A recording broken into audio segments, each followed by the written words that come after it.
Hello everyone, this is Just a Dad. Today I'm going to do a comparison between the Keurig K-Cafe Smart on the left and the Ninja DualBrew Pro on the right.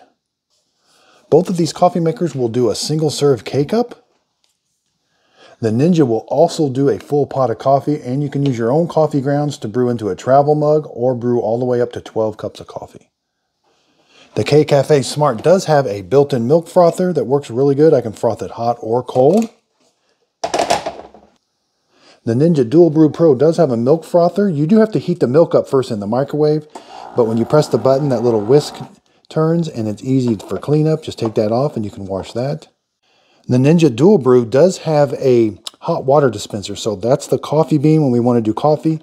Put the switch to the water and the display changes to hot water, and the hot water will come out of a separate tube, so it bypasses all of where the coffee's being brewed. So you're not going to get any coffee flavor when you want just regular hot water. They both have a water reservoir that you can take on and off and clean. The Keurig K-Cafe Smart does have multi-brew technology. It's got 5 needles that are going to pierce the top and 1 on the bottom. The Ninja DualBrew has 3 needles that are going to pierce the top of the K-Cup and 1 on the bottom. So the K-Cafe, if you connect it to the Wi-Fi, it does have Brew ID, which does detect what the K-Cup is and will give you recommended brew settings. Over here on the Ninja DualBrew Pro, I can take this pod adapter out and then I can brew coffee. So I can put a number 4 cone filter in here, slide this brew head, and then I can do my full pot of coffee or brew into a travel mug on several different ounce settings. Okay, so let's make a cappuccino. First, let's use the K-Cup. We're going to do a specialty brew, which will brew just 4 ounces through that K-Cup to kind of mimic an espresso shot. We can put a K-Cup in over here. We got Brew ID, so it recognizes it, but we're going to do a shot. So I'm going to do a single shot, which is 2 ounces through a K-Cup. Okay, so let's start the brew on each one. Okay, so both of them are starting pretty quick.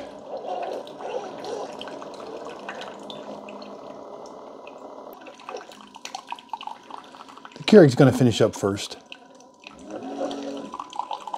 but the Ninja's not far behind it. Let's check the temperature of this. About 148.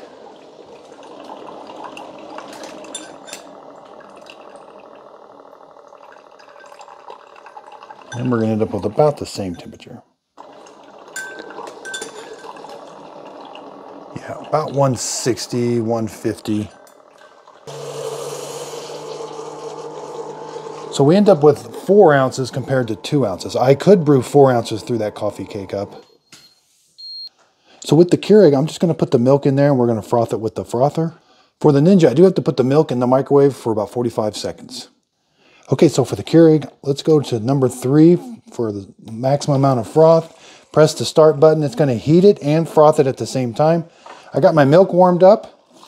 Let's press the button and let's froth this.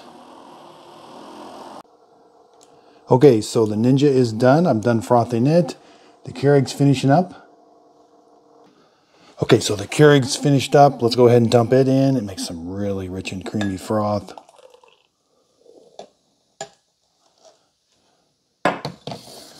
Okay, so now let's do the Ninja. Again, I had to pour it in. So I didn't put as much milk for the Ninja. I could have used a little bit more milk. So you end up with a little bit more of a coffee taste in this one, where this one does have a little bit less coffee taste. Okay, so let's take the K-Cup out. Again, we poked 5 holes in the top here. On the Ninja, we poked 3 holes. Okay, so now let's just do a regular cup of coffee. I got a different K-Cup in there. Okay, so I've got the K-Cup in. Let's press the brew button. We're going to do an 8 ounce brew and an 8 ounce brew on both. So they both start brewing right away. So they're both going to ramp up really high. 170 going up. The Ninja is 187, 193.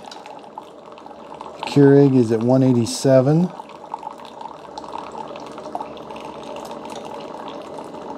195 on the Ninja.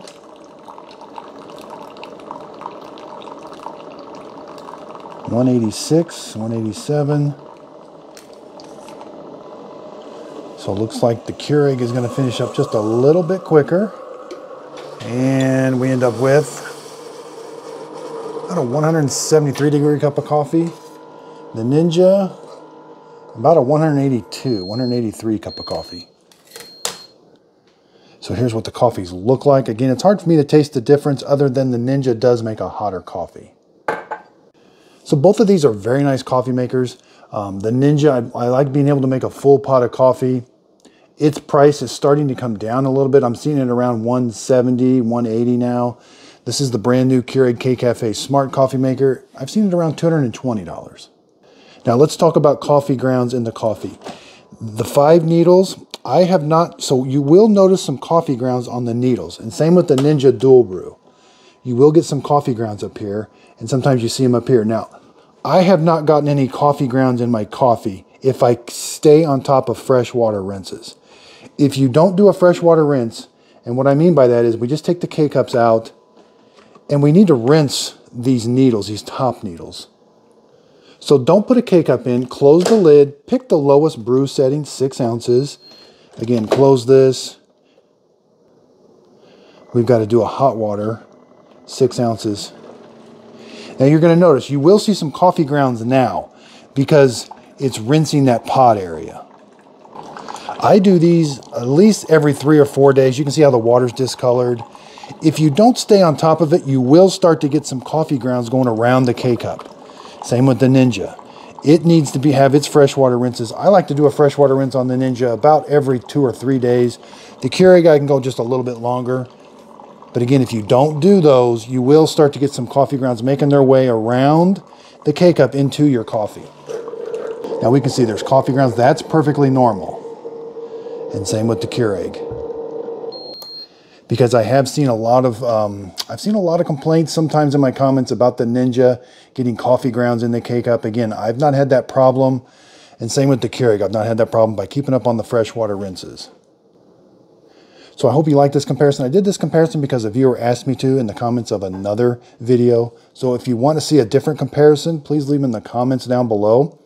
If you want to see more videos like this, hit the subscribe button. Right below the video, there's this button called subscribe. Hit that and you'll be getting more, you'll see more videos of what I'm doing. And if you want to get notified of when I release a new video, hit the little bell. There's a little bell. Hit that and you'll get a notification that says that when I release a video. I will put a link to both of these in the show description notes. I am an Amazon affiliate. If you click on the link, it does take you to Amazon. If you end up buying the product, I do get a little bit of commission from it, but the product doesn't cost you anymore. I really appreciate everybody's support. I hope this video helps. Thanks everybody for watching.